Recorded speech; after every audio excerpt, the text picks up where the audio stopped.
আমার আব্বার গায়েও মশায় দংশন করছে, মশায় আব্বার গায়ের থেকে রক্ত খাইছে, ওই রক্তের সাথে সাপের বিষ মশার পেটে চলে গেছে।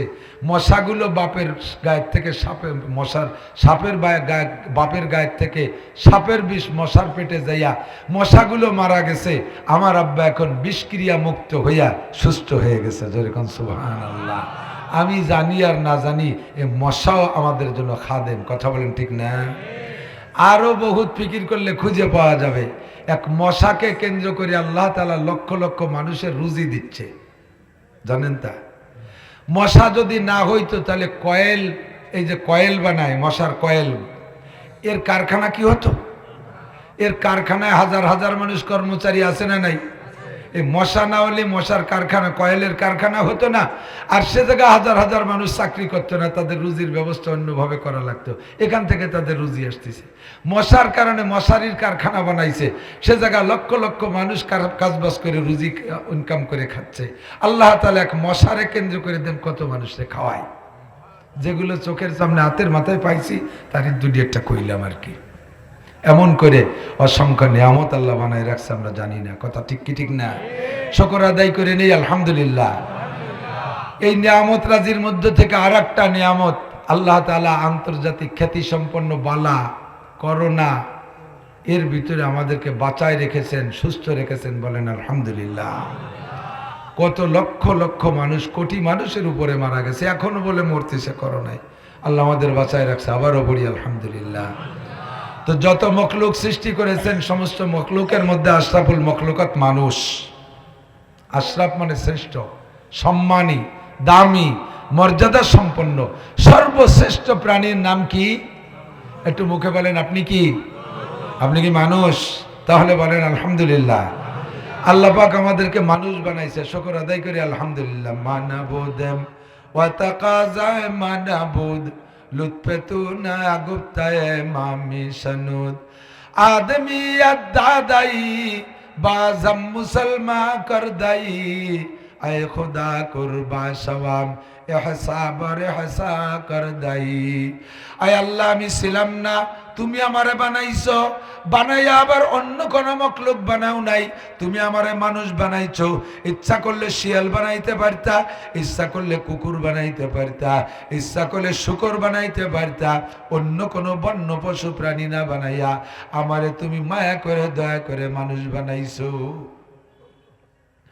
মানুষ হয়েছে কি আমার ইচ্ছায় না আল্লাহর ইচ্ছায়? এ মুসলমান, স্বীকার করো কার ইচ্ছায়? আমি আমার ইচ্ছায় মানুষ হয়ে আসি নাই, আমার আল্লাহ আমাকে মানুষ বানাইছে।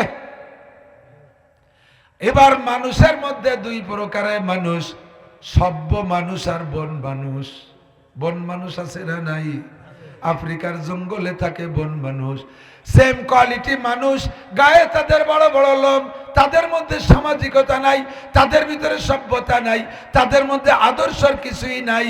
মানবিক যত যোগ্যতা এগুলোর অনেক তার মধ্যে আছে, কিন্তু আসল মানবতা যা তার মধ্যে নাই। ল্যাংটা হয়ে থাকে, নারী পুরুষ একসাথেই বসবাস করে, কাঁচা প্রাণী শিকার কইরা, তাজা প্রাণী শিকার কইরা কাঁচা খায় বা আদা সিদ্ধ করে খায়। তাদের ভিতরে কোনো সামাজিকতা নাই। আল্লাহ তুমি আমাদেরকে বন মানুষ না বানাইয়া সভ্য মানুষের ঘরে পাঠাইছো। এবার সভ্য মানুষের ভিতরে কত দল? একদল হিন্দু, একদল বুদ্ধ, একদল ইহুদি, একদল নাসারা, একদল মুশরিক, একদল কাফের, একদল নাস্তিক, একদল মুরতাদ। এই হাজারো দলের ভিতরে আল্লাহ তুমি আমাদেরকে মুসলমানের থেকে সৃষ্টি করেছো। আবার পড়ি আলহামদুলিল্লাহ। এবার মুসলমানের মধ্যে বহু দল আছে না নাই? বহু দল আছে। আটরশি আছে, চন্দ্রপাড়া আছে, মানিকগঞ্জ আছে, সুরেশ্বর আছে, ভোজেশ্বর আছে, আরো কত দল আছে, বাহাদুরপুর আছে, ফরিদপুর আছে, তবলিগ আছে, সরমুনাই আছে, হানাফি আছে, শাফি আছে, মালিকি আছে, হাম্বলি আছে, কাদিয়ানি আছে, এরপরে কি বলা হয় ইরানে আছে কি শিয়া আছে। হাজারো দল আছে, হাজার হাজার ফিরকার দলের ভিতর থেকে আমরা বিশ্বাস করি, আমরা ইয়াকিন করি আহলে সুন্নাত ওয়াল জামাতের সহি তরিকার উপরে হানাফি মাযহাবের অনুসারী হইয়া আল্লাহ পাক আমাদেরকে এখনো টিকিয়ে রেখেছেন। সমস্ত উলামায়ে কিরামদের অভিমত, যারা মাযহাব অনুসারী তারা হক। আর চারটে মাযহাবের ভিতরে শ্রেষ্ঠ মাযহাব হলো হানাফি মাযহাব। আমরা 99% হানাফি মাযহাবের অনুসারী, এই জন্য শুকর আদায় করি আলহামদুলিল্লাহ। এবার সবকিছু মিলাইয়া শুকর আদায় করি। আমরা ব্যক্তিগত উলামায়ে কেরাম সবচাইতে বেশি শুকর আদায় করি। আমাদেরকে সার্টিফিকেট দিয়েছেন স্বয়ং আল্লাহ। আল্লাহ পাক নিজেই বলেন ইন্নামা ইয়াখশাল্লাহ মিন ইবাদিহিল উলামা। আমাকে ভয় করার মতো ভয় করে, সবচাইতে বেশি ভয় পায় উলামায়ে কেরাম। নবী পাক কোরআনে কারীমের আয়াত শুই না, আল্লাহর পক্ষ থেকে নবী পাক অর্ডার পেলেন। আল্লাহ পাক রব্বুল আলামিনের পক্ষ থেকে নবী পাককে অর্ডার দেওয়া হয়েছে, নবী তুমি দুনিয়া থেকে চলে যাওয়ার পরে দিনকে ধরে রাখার জন্য, ইসলামকে টিকিয়ে রাখার জন্য, দাওয়াতি পদ্ধতি চালু রাখার জন্য নেতৃত্ব দিয়ে আসো উলামায়ে কেরামদের কাছে। আমার নবী সঙ্গে সঙ্গে বলে দিলেন ইন্নাল উলামা ওয়ারাসাতুল আম্বিয়া। উলামায়ে কেরাম হলো নবীদের ওয়ারিস। কষ্ট পাইলেন? আপনি আলেম হন, ওয়ারিস হয়ে যান। এত বলে নাই মাওলানা নাসির ওয়ারাসাতুল আম্বিয়া, মাওলানা লিয়াকত ওয়ারাসাতুল আম্বিয়া, মাওলানা আহমদ মুবাশশির ওয়ারাসাতুল আম্বিয়া। কের নাম বলে বলে নাই। আপনি আলেম হন, আল্লাহর নবী বলেন কোন আলেমান, তুমি আলেম হও, তুমি আলেম হও। তুমি ডাক্তার হও বলে নাই, তুমি ইঞ্জিনিয়ার হও বলে নাই, তুমি বিজ্ঞানী হও বলে নাই, তুমি এমএ পাস হও বলে নাই, তুমি সায়েন্স পড়ো বলে নাই, তুমি ম্যাথামেটিক্স পড়ো বলে নাই, তুমি ল পড়ো বলে নাই। আল্লাহর নবী বলেছেন কোন আলেমান, তুমি আলেম হও আও মুতাআল্লিমান। যদি আলেম হইতে না পারো, শেষকালে যেদিন খবর পাইবা সেই দিন থেকে আলেমের ছাত্র হইয়া যাও।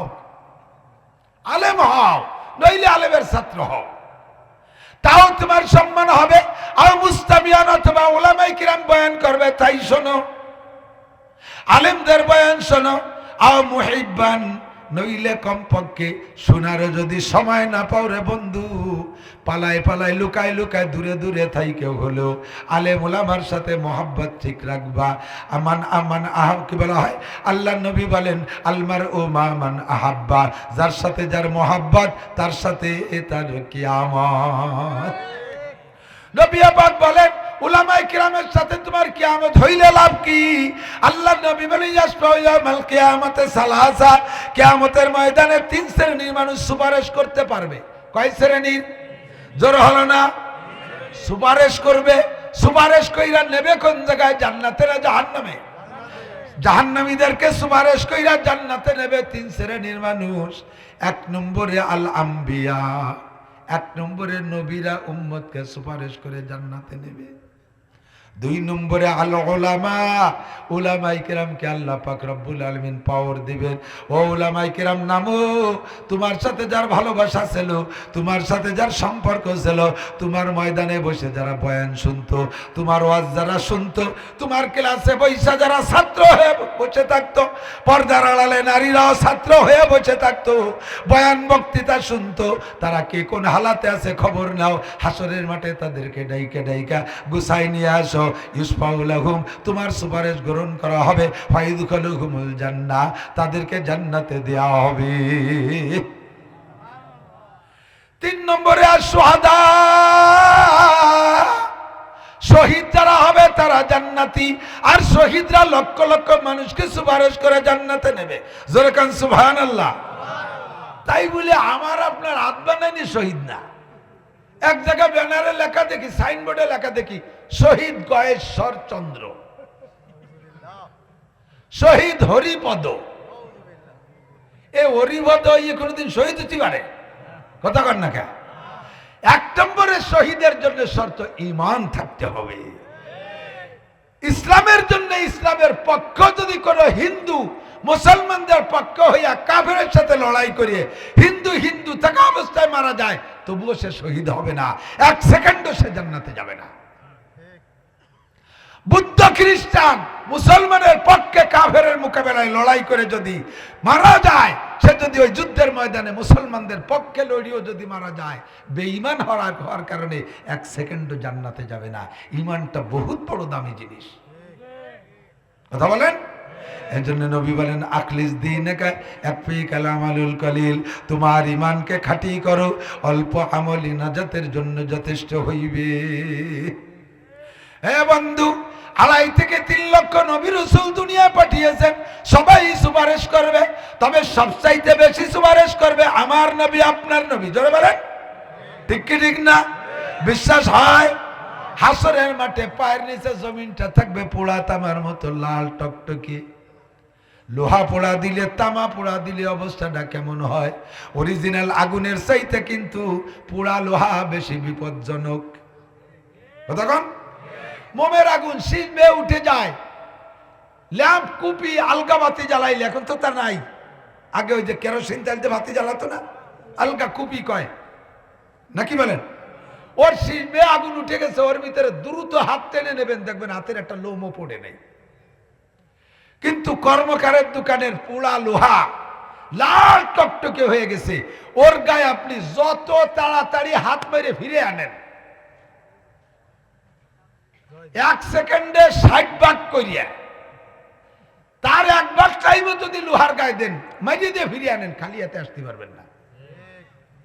কতক্ষণ কিছু না কিছু রাখিয়েই দেবে, ঠিক না? হাতে ঠোলা পড়বে, ঠোস পড়বে।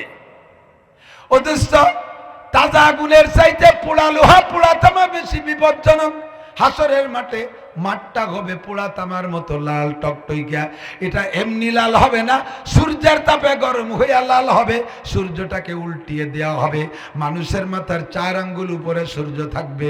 ও যুবক, কান ভাসমান কানে শুনিস না, যুবকরে ভাসমান কানে শুনিস না, একটু অন্তরের কান দিয়ে শোন। হাসরের মাঠে মাথার 4 আঙ্গুল উপরে সূর্য হবে, যেই সূর্য এখন 9,30,00,000 মাইল উপরে। কার্তিক মাস চলে যাচ্ছে, এখনো পর্যন্ত সূর্যের তাপে বাইরে দাঁড়িয়ে বসে থাকতে পারি না, ছায়ায় চলে যেতে হয়। আর ওই সূর্যটা যদি মাথার 4 আঙ্গুল উপরে চলে আসে, কি পরিস্থিতি হবে? মাথার ঘিলু, মাথার মগজ টকবক করতে থাকবে। ওই সূর্যের তাপে পায়ের নিচে জমিনটা পুরো লাল হয়ে যাবে। সমস্ত মানুষ চিৎকার মারবে আর বলবে রব্বানা আখরিজনা মিনহা ওয়া ইন শি'তা আদখিলনাল জান্নাতা ওয়া ইন শি'তা আদখিলনান নার। আয় আল্লাহ, এই মাটি তো সহ্য করতে পারতেছি না, তোমার মনে চাইলে জান্নাতে দাও, মনে চাইলে জাহান্নামে দাও। আল্লাহ, এই মাটি সহ্য করতে পারতেছি না। এমন একটা পরিস্থিতি হবে, মানুষ পাগল হয়ে যাবে। আল্লাহর কোরআনে বলেন ওয়াতাদাউ কুল্লু যাতি হামলিন হামলাহা ওয়া তারান নাসা সুকারা ওয়া মা হুম বিসুকারা ওয়ালাকিন্না আযাবাল্লাহি শাদীদ। এই মাঠের আযাবে এমন একটা পরিস্থিতি হবে, যদি অপ্রাপ্ত গর্ভবতী মহিলা সে জায়গা থাকতো, গর্ভের বয়স পুরার আগেই বাচ্চা ডেলিভারি হয়ে যেত। মানুষকে মদ খা মানুষের মতো এরকম মাতাল হয়ে যাবে, দেখবেন কেউ কার সাথে কথা হবে না, পরনে কাপড় থাকবে না, বিলকুল ল্যাংটা। সিদ্দিকা আয়েশা বলেন হুজুর সবাই ল্যাংটা? বলে হ্যাঁ সবাই ল্যাংটা। আমাদের গায়ে কাপড় থাকবে না? কয় নাকের গায়ে থাকবে না। তাহলে হুজুর লজ্জা পাবো না? হুজুর বলেন আয়েশা, লজ্জা অনুভব করার সুযোগ পাবা না। ইয়া নাফসি, ইয়া নাফসি, কি হবে কি হবে, এই টেনশনে পাগল হয়ে যাবা। কেউ কেউ শরমের দিকে তাকানোর সুযোগ পাবা না, বাপকে মাকে পরিচয় নেওয়া দেওয়ার সুযোগ পাবা না। এমন একটা পরিস্থিতি হবে, সেখানে পাগল হয়ে যাবা সবাই। শুধু পানি, পানির পিপাসায় বুকটা ফেটে আসবে, কোনো পানি থাকবে না। আল্লাহু আকবার। সমস্ত মানুষ যাইয়া কয় কি আল্লাহ পাক রব্বুল আলামিন কি চেয়ারে বসা, বিশাল তর্জন গর্জনের সাথে বারবার আওয়াজ দিচ্ছে ওমতাজুল ইয়াওমা আইয়ুহাল মুজরিমুন।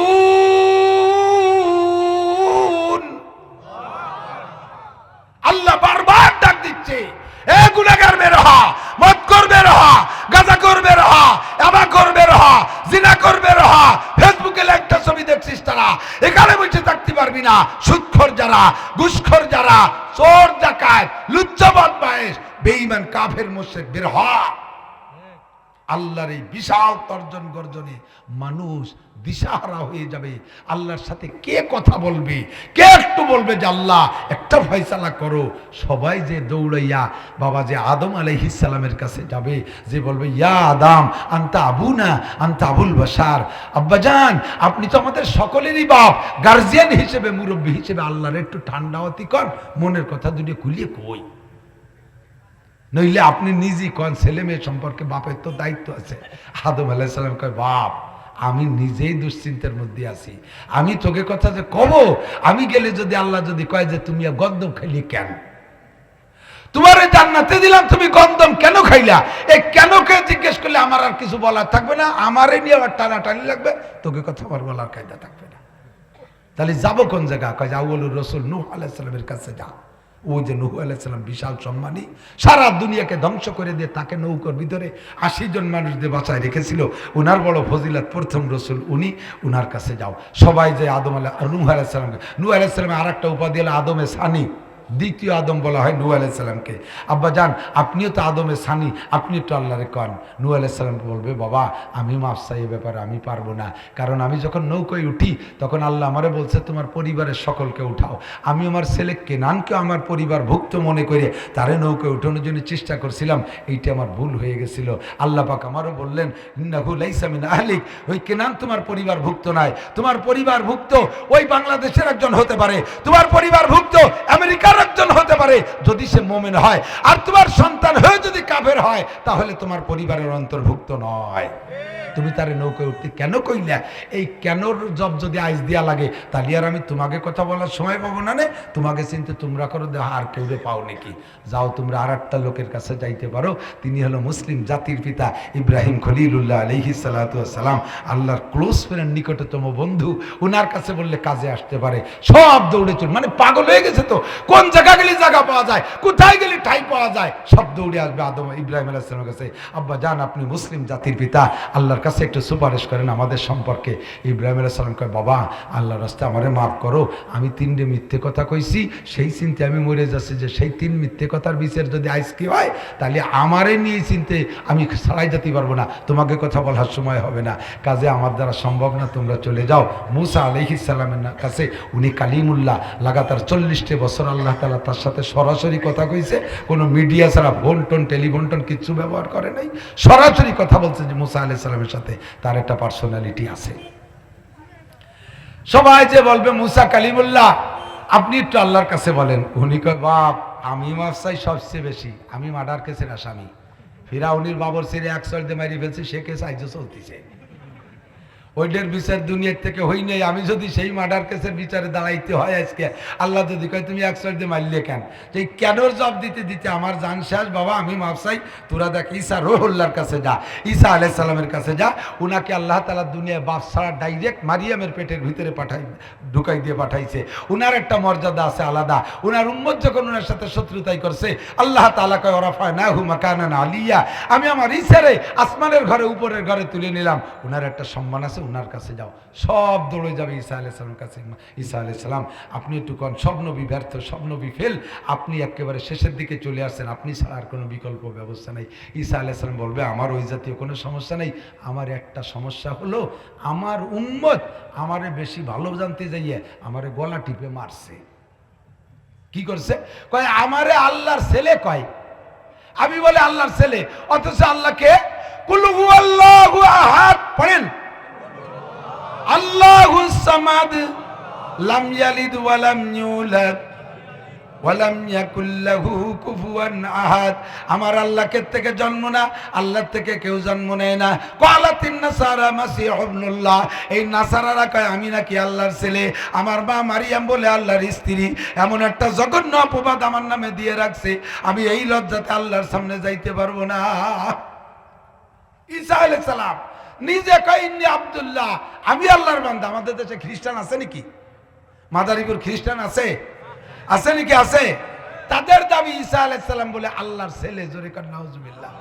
ঈসা আলাইহিস সালাম নিজে কয় আমি আল্লাহর বান্দা, আর তার দালালি করতে যে ওরা কয় না তুমি আল্লাহর ছেলে। আমি এই লজ্জায় লজ্জিত, আমার বলা সম্ভব না। ইযহাবু ইলা মুহাম্মাদিন সাল্লাল্লাহু আলাইহি ওয়াসাল্লাম, জোরে কোন সুবহানাল্লাহ। বাস্তি যদি চাও, সবাই মিলে যদি বাস্তি চাও, একটা লোক আছে নিষ্কলঙ্ক, যার নামে কোনো প্রকার ত্রুটি নাই, তার গায়ে যারা পরিমাণ তিলের দাগ নাই, ওই লোকটার দ্বারা সম্ভব। তার নাম হলো মিম্বাদ ইসমুহু আহমদ, যা আমার পরে আখেরি নবী হয়ে আসছে, তার নাম মুহাম্মদুর রাসূলুল্লাহ সাল্লাল্লাহু আলাইহি ওয়াসাল্লাম। তার কাছে যাও, সে যা বলবে তাই শুনবে আল্লাহ তাআলা। সবাই এসে বলবে ইয়া রাসূলুল্লাহ ইশফা লানা ইলাল্লাহ, ওগো আল্লাহর নবী আমাদের জন্য আল্লাহর কাছে সুপারিশ করেন। আল্লাহর নবী বলবেন আমি সুপারিশ করব। আল্লাহর নবী সাল্লাল্লাহু আলাইহি ওয়াসাল্লাম তখন সিজদায় পড়ে যাবে, সিজদায় পড়ে বলবে রব্বি হাবলি উম্মতি, রব্বি হাবলি উম্মতি, আল্লাহুম্মা গফিরলি উম্মতি। রব্বুল আলামিন আমার উম্মতরে ক্ষমা করো, অন্যান্য নবীর উম্মতরে ক্ষমা করো, সকলকে ক্ষমা করো। আল্লাহ পাক রব্বুল আলামিনের দরবারে সিজদায় পড়ে যাবে আমাদের নবী। আল্লাহু আকবার। আল্লাহ পাক তখন বলবেন ইয়া হাবিবাল্লাহ, ইয়া হাবিবি, ইয়া হাবিবি ইরফা রাসাক ওয়াশফা তুসাফা, হে নবী তুমি মাথা উঠাও, তুমি সুপারিশ করো। তুমি যার সম্পর্কে সুপারিশ করবা, তোমার সুপারিশ গ্রহণ করা হবে, তাদেরকে ক্ষমা করে দেয়া হবে। আমার নবী উঠাইয়া সর্বপ্রথম নিজের উম্মতের কথা বলবে, আল্লাহ আমার উম্মতকে আগে মাফ করো। হাদিসের মধ্যে পরিষ্কার আসছে আল্লাহ পাক কোন নবী রাসূলের সাথেও কথা বলবেন না ততক্ষণ পর্যন্ত, যতক্ষণ পর্যন্ত আমার নবীর উম্মতের জন্য ভালো একটা ফয়সালা ডিক্লার না হবে, অতক্ষণ পর্যন্ত আল্লাহ পাক কোন নবীর সাথেও কথা বলবে না। আদম নবীর সাথেও না, ইব্রাহিম নবীর সাথেও না, নূহ নবীর সাথে না, ইয়াকুব নবীর সাথে না, ইসহাক নবীর সাথে না, ইসমাইল নবীর সাথে না, দাউদ নবীর সাথে না, সুলাইমান নবীর সাথে না, মুসা ঈসা নবী, কোন নবী রাসূলের সাথে আল্লাহ কথা বলবেন না। আপনাদেরকে একটা ব্যবস্থা না কইরা শুকর আদায় করেন, বলেন আলহামদুলিল্লাহ। আর নবী বলেন আমার একটা উম্মত জান্নাতে যাইতে বাকি থাকতে আমি জান্নাতে যাব না। সব উম্মতের ফয়সালা করিয়া তারপরে নবী জান্নাতে যাবেন, এমন নবীর উম্মত হয়েছেন, বলেন না আলহামদুলিল্লাহ। আল্লাহু আকবার। আমার নবী উম্মতের জন্য সুপারিশ করবেন, আমার নবী উম্মতের জন্য সুপারিশ করবেন। এবার নবী চলে যাওয়ার পরে নবীর অ্যাসিস্ট্যান্ট হিসেবে দায়িত্ব দিয়েছেন ওলামায়ে কেরামকে। আল্লাহু আকবার। এবার নবীকে আল্লাহ পাক বলেন ও নবী তোমারে তো গোটা উম্মতের জন্য পাঠাইছি, ইয়া আইয়ুহান নাবিয়্যু ইন্না আরসালনাকা, তোমারে দুনিয়ায় পাঠিয়েছি মানব জাতির কাছে শাহিদাও ওয়া মুবাশশিরাও ওয়া নাযীরা। অনেক দায়িত্ব দিয়া তার একটা দায়িত্ব হলো শাহেদ, তুমি হবা উম্মতের জন্য কিয়ামতের ময়দানে সাক্ষী। তুমি যেভাবে সাক্ষী দিবা আমি সেভাবে বিচার করব। এ ভাই, আল্লাহ পাকের কি বিচার করতে কোনো সাক্ষীর দরকার হবে বলে মনে হয়? আল্লাহ হাজের ও নাজের, কে কোন জায়গা কোন জঙ্গলে পঙ্গলে, যুবক কোন বাগানে বসে ইয়াবা খাও আল্লাহ দেখে না? কোন জায়গা বসে প্রেম আলাপ করো আল্লাহ শোনে না? খুব গুনগুন করে আস্তে আস্তে খাও মোবাইলের তলপাশ মুহি দিয়ে, এমনি সিস্টেম হলো এইভাবে কথা কয়, এই রুমের এই পাশে কয়। ওটা তুমি যারে কও সে শোনে আর তুমি শোনো, আল্লাহ তো শোনে না। শোনে? কোন জায়গা কাম করো, ভালো করো, মন্দ করো, সবই আমার আল্লাহ জানে কি জানে না? গাঁজা বিক্রি করো, ইয়াবা বিক্রি করো, বাগানে যাইয়া সবই আমার আল্লাহ দেখে। যে জায়গা যা করো সবই দেখে। আমার আল্লাহর বিচারের জন্য কোনো সাক্ষী লাগে না, কিন্তু আল্লাহ পাক রব্বুল আলামিন আমাদের বিচারের জন্য নবীকে সাক্ষী হিসেবে ব্যবহার করবে, আর আমাদেরকে আল্লাহ পাক অন্য নবীর উম্মতের বিচারের জন্য সাক্ষী হিসেবে ব্যবহার করবে। তুমি সত্য সাক্ষী। নবী কয় আল্লাহ সাক্ষী দিতে তো সামনে থাকা লাগে, আমি তো বর্তমানে যারা আছে কয়জনের যাদেরকে দেখি এদের পক্ষে বিপক্ষে বলতে পারবো, যাদেরকে দেখি নাই আগে চলে গেছে আর যাদেরকে দেখবো না আমার মরার পরে আসবে তাদের সব পক্ষে বিপক্ষে কিভাবে বলবো? আল্লাহ পাক বলেন তোমার একটা কম্পিউটার দেব, তোমার একটা কিতাব দেব, ওই কিতাবের ভিতরে আগেও পিছের সমস্ত ঘটনার মধ্যে থাকবে, তোমার আগে যারা চলে গেছে তারাও আছে, পরে যা ঘটনা ঘটবে সবও ওই কম্পিউটারের মধ্যে আছে। ওইটা দেখে তিলাওয়াত করে করে তুমি বলবা, অস্বীকার করার কের উপায় থাকবে না। ওই কম্পিউটার নাম হলো আল কোরআন। আল্লাহ পাক বলেন শাহরু রমাদান আল্লাযী উনজিলা ফীহিল কোরআন হুদাল লিন-নাসি ওয়া বাইয়িনাতিন মিনাল হুদা ওয়াল ফুরকান। রমজান মাসে একটা কিতাব তোমারে দেয়া হয়েছে, ওই কিতাবটার ভিতরে আগে ও পিছের সবার মধ্যে ঢুকানো আছে। তুমি একটা একটা করে আয়াত পড়বার, গল্প শোনাবা, কাহারও অস্বীকার করার কোনো উপায় থাকবে না। ওইটা হলো হক এবং বাতিলের ভিতরে পার্থক্য করার জন্য কষ্টি পাথর, হক আর বাতিলকে প্রমাণ করার জন্য কোরআনের চাইতে ভালো কোনো পাথরের ব্যবস্থা জগতে নাই। ঠিক কিনা? আমার নবী পক্ষে সপক্ষে বিপক্ষে বলবেন, ফয়সালা হয়ে যাবে। এক নম্বরে নবী সত্য সাক্ষী, দুই নম্বরে শাহিদা ওয়া মুবাশশিরা। নবীকে বলেন, ওগো নবী, আমি তোমারে পাঠাইছি উম্মতের জন্য সুসংবাদ দেওয়ার জন্য। আমার দিক সুসংবাদ দিলে এদিক সুসংবাদ দিলে মানুষে কিন্তু কাজের প্রতি আগ্রহী হয়। কতক্ষণ আপনি ব্যবসা করবেন, ব্যবসার লাভটা যদি আগে জানেন তাহলে ব্যবসা করতে সহজ হয়, ব্যবসার প্রতি আগ্রহ হয়। ঠিক কিনা? আল্লাহ নবীকে আল্লাহ বলেন, তুমি উম্মতকে সুসংবাদ দাও, সুসংবাদ হবে, ইবাদতের প্রতি আগ্রহী হবে। তোমারে পাঠাইছি সুসংবাদ দেওয়ার জন্য। নবী বলেন, আল্লাহ কি সুসংবাদ দেব? কয়, এক নম্বর সুসংবাদ দাও, দুনিয়ায় শয়তানে যাইয়া আমার বান্দাদেরকে হাজারো হাজার প্রকার গুনাহ করাইতেছে। গুনার জগতে, বর্তমান জগতে যত প্রকার গুনাহ আছে, এখানে যত মানুষ আছি, আমি একটা একটা করে গুনার নাম কইলে ইনশাআল্লাহ এই সব গুনাহ আমাদের মধ্যে বন্টিত আছে। একটা গুনাহ আমাদের থেকে ছোটে নাই। শিরকি গুনাহ আছে না নাই? শিরক করনেওয়ালা আছে না নাই? শিরকি গুনাহ, কুফরি গুনাহ, বিদআতি গুনাহ, কবিরা গুনাহ, সগীরা গুনাহ, নামাজ পড়ি না, রোজা রাখি না, হজ করি না, যাকাত দেই না, ফরজ আদায় করি না, ওয়াজিব আদায় করি না, সুন্নত আদায় করি না, মদ, গাঁজা, ইয়াবা, ফেনসিডিল, হিরোইন, জারি যাত্রা, করসা, গাজির গান, গুণযাত্রা, আইলঠেলা, জাল দলিল, মিথ্যে সাক্ষী, মিথ্যে মামলা, এরপরে যত প্রকারের গান বাজনা আছে সবগুলো করা, আল্লাহু আকবার, জিনা, ব্যভিচার করা, এরপরে যত প্রকার সমিতি আছে সমস্ত সমিতির সাথে সংশ্লিষ্ট হওয়া, এই সবগুলো গুনাহ করনেওয়ালা আমাদের মধ্যে আছে না নাই? যত প্রকার গুনাহ আছে বান্দা গুনাহ করবে। আর গুনার নিয়ম হলো, একবার প্রথম যখন গুনাহ করে তখন গুনাহ করার সময় অন্তরে একটু একটু ভয় ভয় লাগে। গুনার ভিতরে একটু ভয় ভয় লাগে।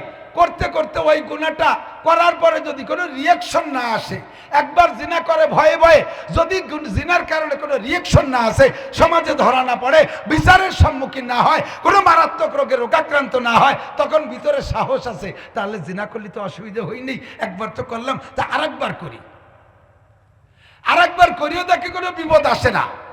এরপরে কয় তাহলে আরেকবার করি। করতে করতে করতে করতে এক সময় গুনাহটা অভ্যাসে পরিণত হয়ে যায়। তারপরে যে গুনারে আর গুনাহ মনে হয় না। কথা কান? আর গুনারে যখন গুনাহ মনে না হয়, গুনাহ যখন অভ্যাসে পরিণত হয়, তখন গুনারে গুনাহ মনে হয় না। আর যখন গুনারে গুনাহ মনে না হয়, তখন গুনাহ থেকে তওবা করাও সম্ভব হয় না। গুনাহকে যদি গুনাহ মনে না করেন, তাহলে গুনাহ থেকে তওবা করা সম্ভব হয় না। যে লোকগুলো দাড়ি কাটতেছে, কাটতে কাটতে অভ্যাসে পরিণত হয়ে গেছে। কথা কান? এখন তারা এই দাড়ি কাটারে গুনাহই মনে করে না, বরঞ্চ দাড়ি কাটার পক্ষে দলিল পেশ করে। কয় যে মিশরের লোকে দাড়ি রাখে না, মিশরে কারি আব্দুল বাসেত সাহেবের মুখে দাড়ি দেখলাম না, সেদিনকে ঢাকা বাইতুল মোকাররমের ওখানে মিশরের থেকে কারি আসছে, ইরান থেকে কারি আসছে, বিদেশ থেকে মালয়েশিয়া থেকে কারি আসছে, আন্তর্জাতিক খ্যাতি সম্পন্ন কারি। বাংলাদেশের প্রতিযোগিতায় তারা 1 নম্বর পুরস্কার নিয়ে গেল, তার একটারও দাড়ি নাই। আপনারা দাড়ি নিয়ে অত কামলা কামড়ি হলেন কে? এবার দাড়ি না রাখার পক্ষে দলিল দেওয়া শুরু করে দেয়। সুদ খাইতে খাইতে অভ্যাস হয়ে গেছে। সুদ খাইতে খাইতে যখন অভ্যাস হয়ে যায়, তখন সুদরে গুনাহ মনে হয় না।